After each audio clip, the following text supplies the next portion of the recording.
unfortunately, a lot of times students don't really find that out until they actually go to school. Right. You know, sometimes people don't realize that they're a big fish in a little pond, and because they're smarter than all the other people around them, don't necessarily mean they're all that smart.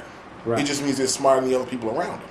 Right. And you know, you'll find the valedictorian come from some of these inner city schools to go down to, you know, some of these larger white universities and flunk out, you know, in the first year. Well, most of our kids, they do flunk out their first year. I mean, the academic, you have to have the discipline, and you can't be partying the whole now. We understand that, and I think it's a cultural shock for a lot of our kids if they leave home. It's a cultural shock. It's an absolute culture shock, and too often they have not been given the level of they have not developed a level of maturity at home to have the self-discipline, because at the college level, you're looked upon as an adult. And so on the one hand, what that means is adult freedoms. You mean I ain't got no curfew?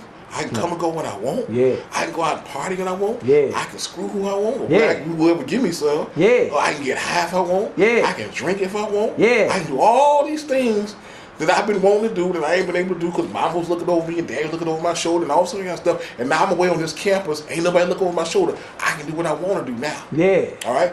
But on the one hand, while you have that freedom, you also have additional responsibility. Yeah. All right? At the college level, for example, the first day of class, you get something called a syllabus. The syllabus will have an outline of the entire semester.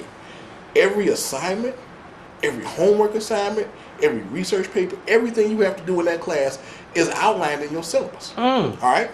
And so because the instructor gave you the syllabus the first day, they're not going to say, now remember class, your homework is due next week, because they expect you to read the syllabus and turn your homework in. All right? They don't want to hear about, you mean we got a test today? That's why I put it in the syllabus, so you know you'd have a test, so you know to study for it. So when the test comes, you're ready for the test. You know, I mean... So they don't hold your hand in college? They don't hold your hand. You're an adult. You're an adult now. So while you have adult freedom on the other hand, on one hand, you got adult responsibility on the other hand. And when freedom and responsibility don't stay toe to toe, you end up with a problem. Let me ask you something. I don't know how much time we have left, but I got to ask you this. Is it best that some of our young people who go away, downstate, upstate, cross state, out of state to college, they should really leave their friends back in Chicago? Yes, they should. I mean, I think that because I think for a lot of folks, a lot of kids, they understand a lot of these friends you have in high school, it's over. Right. You're going to another level, and your friends are going to stay here in Chicago or someplace else. Is it just you think that a lot of students just can't let their friends go, can't let the hood go? Well, I think that becomes part of it. I think some of it simply becomes a situation where this is what they know. Right. And it's always easier to deal with what you know than to deal with the unknown. The unknown, there's always a scary element to the unknown because you don't know what's about to happen. Right. And for some people, it becomes easier to deal with a bad known situation than a potentially good unknown situation. Right. And that's why you have women who stay in abusive relationships, for example. Right. All right. You know, they know it could be better, but to make that step, one of my instructors wrote a piece one time called "The Pain of Change versus the Pain of Staying the Same." And he starts off by talking about, and I'm always hearing people complain about, you know, I hate my job, I hate my wife, I hate my, you know, apartment, blah, blah, blah, blah. Well, he said, well, if that's the case, you know, get a new job, divorce your wife, get another apartment, you know. If this is what you don't like, then what are you going to do about it to change that situation? Right. You know, and too many of us get acclimated to simply complaining about our problems, but we don't get acclimated into the problem-solving process. All right. In fact, for black people in America, Francis Welsing actually wrote a piece in the ISIS papers. One of the pieces in there is called "Fear and Failure of Black Intellectual Ideological Development." And what she talks about is the fact that there's a basic process of human problem solving that all humans engage in. And it typically goes like this. Number one is problem identification. Number two is problem analysis. Number three is a problem prescription. In other words, I'm going to prescribe a way to resolve this problem. Number four, you implement your prescription. Number five, you're going to have to make changes and adjustments because it's not going to be perfect. And number six, you basically repeat that process until you get the problem solved. That is the normal process of human problem solving. Black people in America don't follow that process. What we do, as opposed to going through a linear process that begins with problem identification and an ending process that ends with problem solved, we end up running around in a circle. It goes from problem identification to problem analysis to problem prescription to problem identification to problem analysis to problem prescription, and we just run around in a circle like a dog chasing their tail. Because any black person who has any sense of history and culture and who understands where we are and how we got here, it's a very scary process to entertain the question, how are we going to get out of this mess? Right. Because a lot of us can't see how we can get out of the mess that we find ourselves in. Right. And in the absence of being able to see a way out, people start settling for, they start settling for things, or they realize that there's no way we're going to get out of this. There's no way we're going to get out of the current situation we find ourselves in this country without a physical confrontation with the majority population, and we don't see how we could possibly win that. And so, if we can't win, then the idea of even considering that becomes extremely, extremely scary.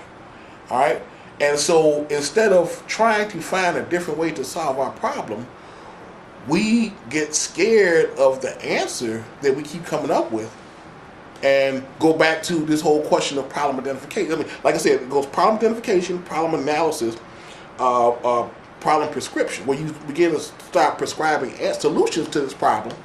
But for us, I think the solution scares us because we can't see how that solution will ultimately work out in our favor. And so it takes us back to looking at the problem and then trying to analyze it and then trying to come up with another prescription. Yeah, because solving the problem is so painful. Because to solve the problem, you may have to change. You have to give up some old paradigms, some old ideologies, some old habits, some old beliefs. Mm-hmm. And that's really hard. It's very difficult. Because you have to give up some held beliefs you had for 20, 30, 40 years in order to improve. In other words, you have to change you. Right. And for a lot of people, that's a very scary process. Right. Because I've been me for so many years. Why should I change? Let's go to Afrocentrism. This terms like multiculturalism, diversity, has seemed to overshadow Afrocentric thought, Afrocentrism. Okay.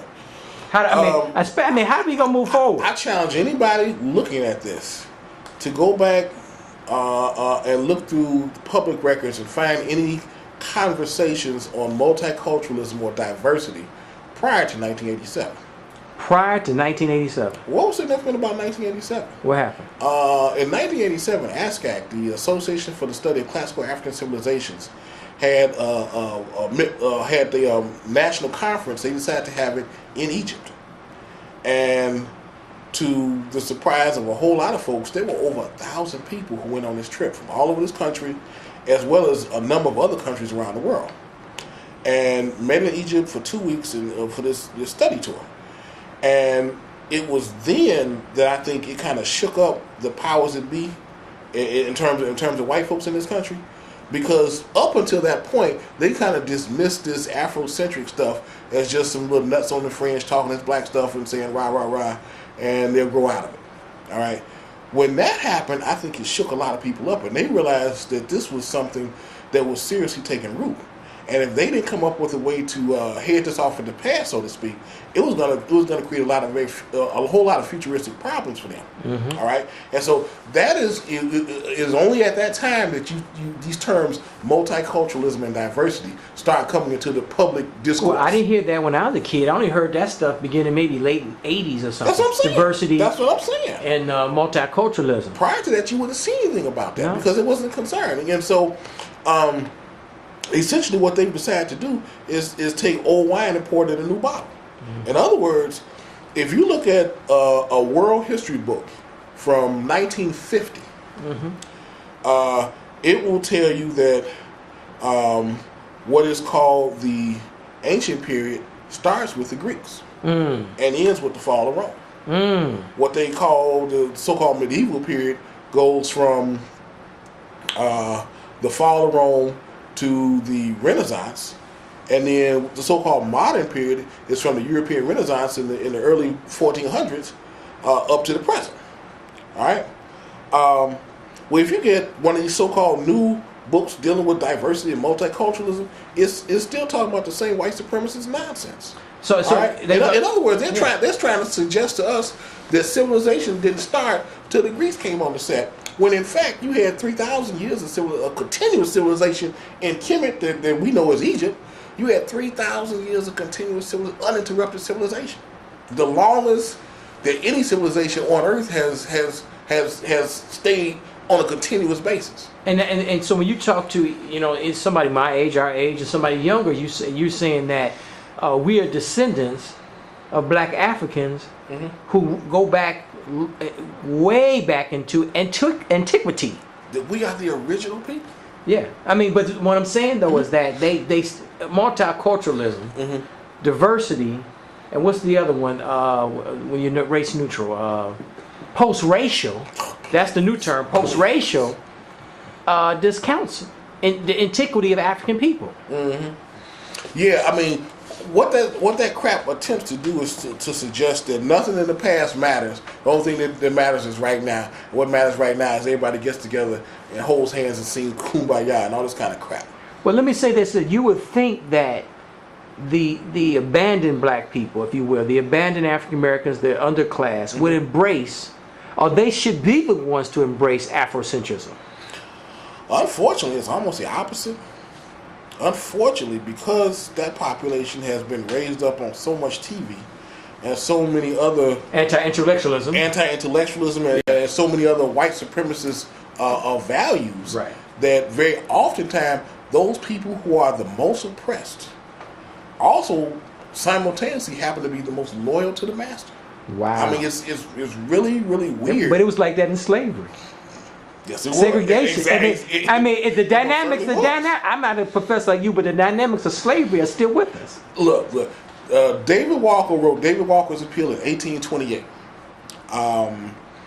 Carter G. Woodson wrote Miseducation of the Negro in 1933. I'll challenge anybody to read either of those books.